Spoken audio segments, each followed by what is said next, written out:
Assalamualaikum teman-teman, selamat datang kembali di podcast Telsa TV. Masih bersama saya Gisela Fiamande.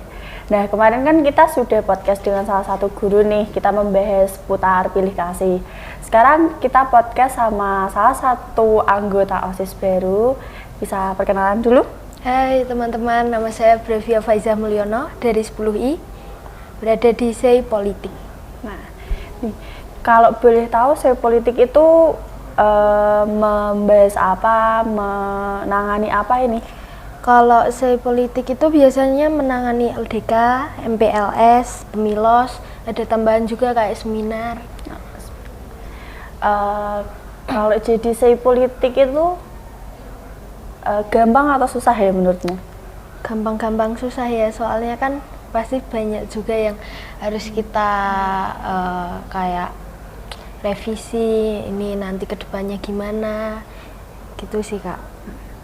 Menurut kamu nih, organisasi OSIS itu apa ya? Organisasi OSIS itu kayak organisasi resmi yang berada di sekolah, yang menjalankan kegiatan di sekolah dan memiliki tugas besar ya sudah pasti.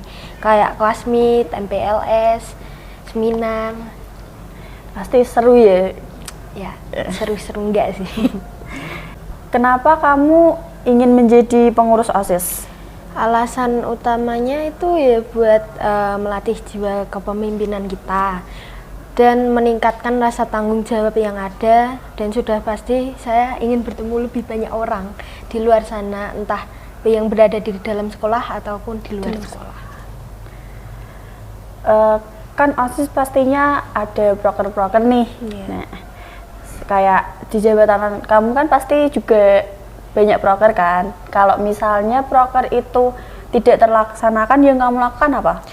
Kalau misal tidak di ACC atau tidak dilaksanakan, mungkin kami akan mengganti proker atau merevisi yang sudah pasti disiapkan dan dipikirkan secara matang, dan apakah mungkin proker ini akan disetujui ke depannya atau tidak.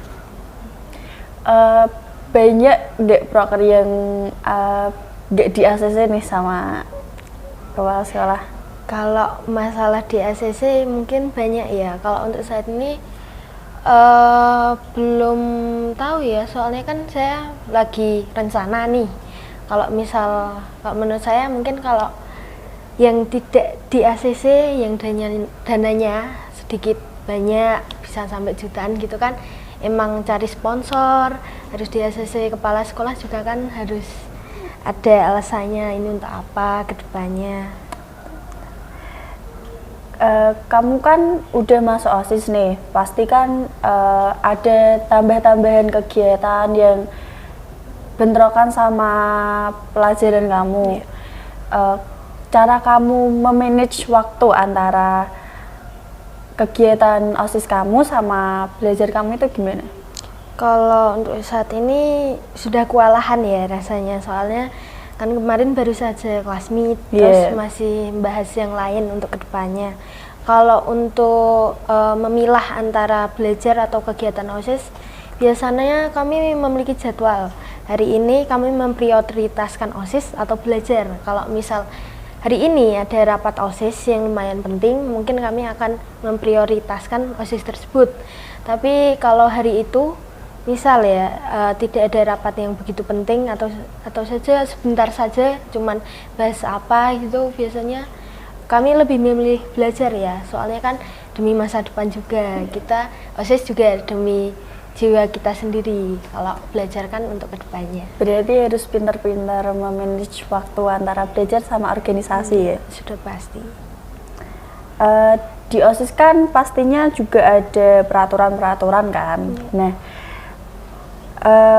pastinya juga kalau ada peraturan, pasti kalau yang melanggar ada hukumannya. Apakah kamu pernah melanggar peraturan itu? Kalau untuk saat ini belum ya. Kalau kan saat ini cuman bikin proker-proker biasa.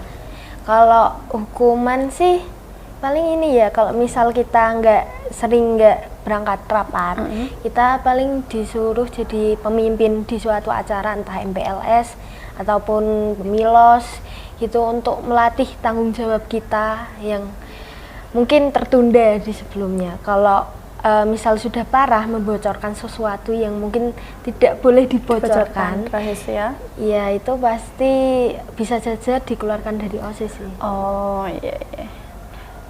Suka duka kamu jadi pengurus OSIS nih apa? Sukanya sih kita dapat jatah nasi kotak makan gitu kan. Iya. Tapi kalau dukanya sih ya seperti kita misal ketinggalan pelajaran, terus waktu belajar lebih berkurang dan waktu me time kita, waktu main sama teman-teman juga masih terhimpit dengan kegiatan OSIS dan lain-lain. Belajar juga ya pastinya ya. Tanggapan kamu nih tentang orang-orang di luar sana yang menganggap kalau OSIS itu babu sekolah nih? Pertanyaan ini sedikit menuai pro kontra ya. Mungkin sebagian orang menganggap bahwa OSIS itu babu sekolah, soalnya seperti disuruh sana sini, terus revisi ini revisi itu. Tapi kalau menurut saya enggak ya, soalnya kan kita masuk OSIS karena diri kita sendiri, karena kita ingin belajar dan kita ingin menambah wawasan yang ada. Tapi kalau misal dipaksa ya itu mungkin mereka bisa mikir kalau wah kenapa aku jadi babu sekolah, apa gunanya, mending belajar, mending main sama temen gitu kan. Berarti kalau masuk OSIS harus kemauan diri sendiri ya? Sudah pasti. Manfaat yang kamu dapetin nih jadi anggota OSIS apa? Kalau manfaatnya sih cukup banyak ya, kayak kita dapat meningkatkan jiwa kepemimpinan kita, meningkatkan kerjasama kita dalam satu tim untuk mencapai setuju.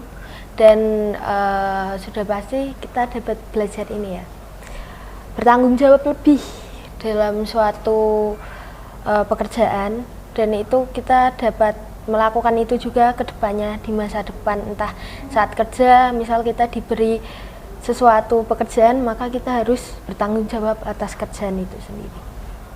Berarti ini tentang belajar bertanggung jawab, jiwa kepemimpinan juga ya.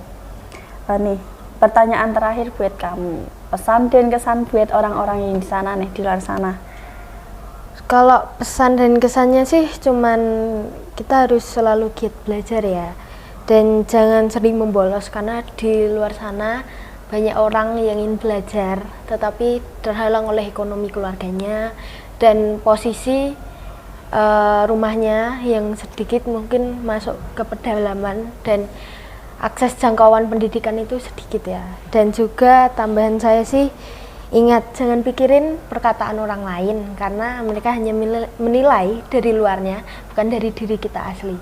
Dan ingat ya, manfaat juga kalau masuk OSIS kita bisa dapat pacar. Kalau beruntung loh. Dapat pacar loh, hoki-hokian. Hoki-hokian dong. Sekian ya podcast kita kali ini tentang OSIS. See you and bye.